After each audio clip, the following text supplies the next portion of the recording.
Hi guys, today we're going to be looking at how we can model out this pavilion using simple functions like projections, piping, and surface from network of curves. So let's get started.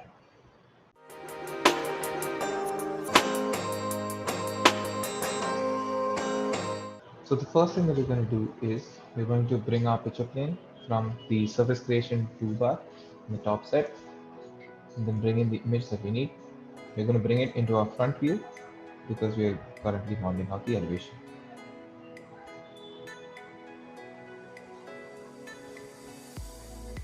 Now what we're going to do is we're going to use our interpolate curves to define the boundary of this particular shape.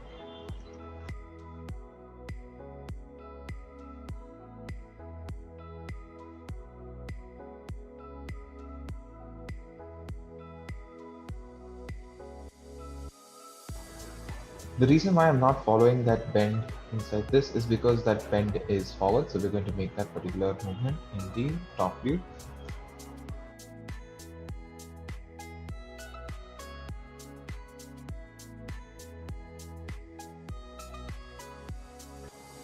Then you can just make your corrections as you need it.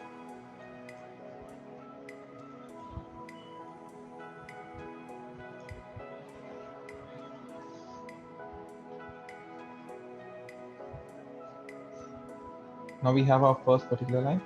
Now what we're going to do is we're going to use our interpolate curve again and define the back curve as we see it in this image. And then we'll use the control points to make all the edits that we need to.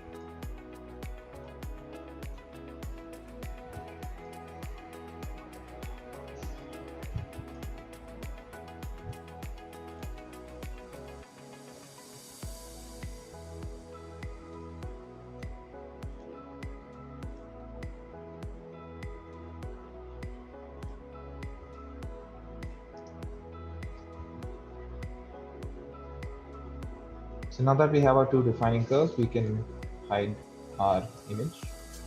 And now what I'm going to do is I'm going to take this particular curve, move it behind by the distance that we need to. You can see these two curves currently are at a height, so we can just bring it down to the same level so that we know that we're working with the same point.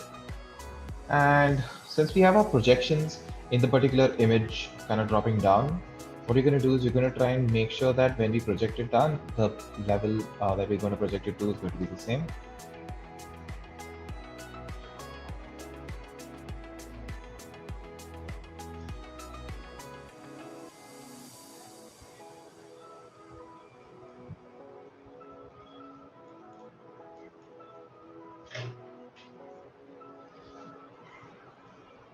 So now that we have that particular aspect defined, we have the non-planar nature of the first curve.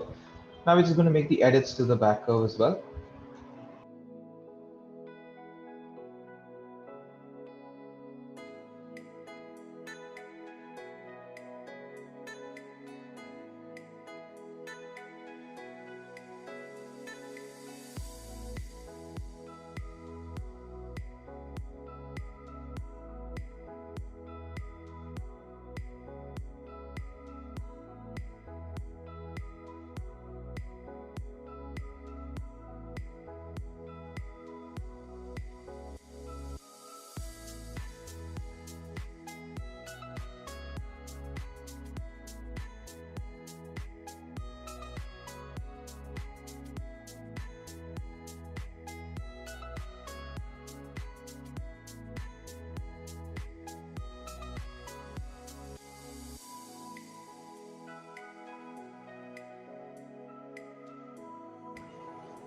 Once you're satisfied with how the curve is looking, now what we're going to do is we're going to define the cross sections for this particular surface so that we can use our surface from network of curves. For that, what we're going to do is we're going to use our interpolate curves and just define the starting and end point. Press enter. Just repeat the same function multiple times.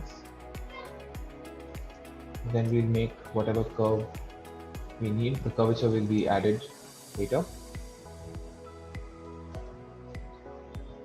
So once you're satisfied with the amount of curves you've created, you can now work on the curvature.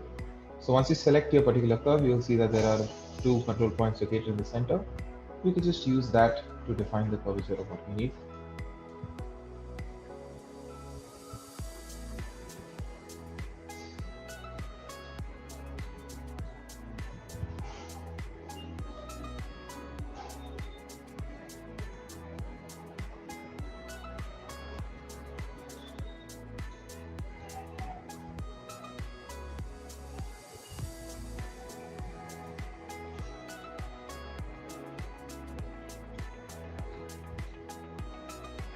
And now that you have created all these surfaces, what you're going to do is select all our curves and go to our surface creation tool. The third option is our surface from network of curves. And you can see once this is done, we have our surface created. Now the next aspect that we need to do is get the multiple points. We're going to reference each of these particular elements or heights or cylinders, whatever you want to call it. We're going to reference them as single points. So to create them, what we're going to do is we're going to create a point cloud. But before that, I need to kind of just understand, because of the organic nature of this particular surface, we need to kind of define a box for that particular point grid. So how we're going to do that is we're going to select our surface. We're going to go to our analyze tool. You can see there's an option called bounding box. You're going to use that. And in that, the output, we're going to keep it as curves, and you're going to press enter. And you can see there is a bounding box defined about this particular surface. Now it's going to help us just place our point grid ideally. Now what we're going to do is we're going to create our point grid. So just type in point grid in the command prompter. And in this, I'm going to keep my X count as 90 and my Y count as 35. Okay. And the Z count is going to be 1 because we have only one set of these particular objects on the surface. So once we are satisfied with the values, we're just going to define the points in our top view with respect to the bounding box. Press enter. And you can see we have our point grid created. So now what we are going to do is we're going to select our point grid, and we need to make sure that that point grid falls on our surface. And before that, we're just going to hide our bounding box, so we don't need that anymore. And with our particular point grid, we need to make sure that we explode it because it's currently in a groove. So once we explode it, we have individual points, and now we're going to type in project. We're going to project it onto our surface. Once you press enter, you'll have your points sitting on your surface. And now lastly, what we're going to do is we're going to extrude our points down to the distance that we need.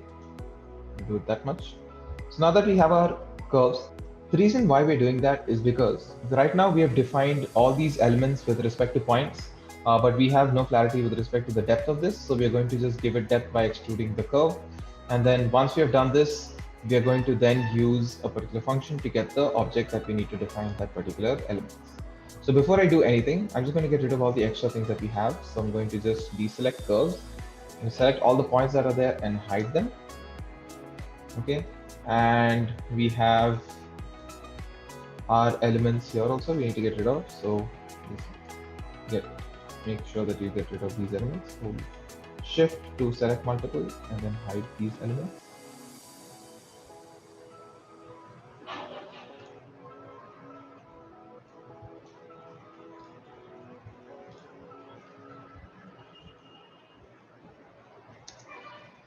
Now that we have our vertical elements, what we're going to do is we're going to select all these elements and then just use our pipe function. We're going to define our diameter as 0.5 and our second diameter is 0.35. And once we're done with that, you can see we have our object and model ready. So now to add some material, you can just go to your layers column in the left hand side. So now once you want to select, now that we have our surface, the next thing is just to give it the texture and color. So for that, what we're going to do is in our right hand column, we have our layers tab. If you hover over it, you'll see layers. And that you have your, if you just scroll to the right, you have your material. Go into that and we're going to choose a custom material. The color we're going to assign with a seamless file that we've downloaded. Hit OK. And now if you go to your render viewport, we have our element ready.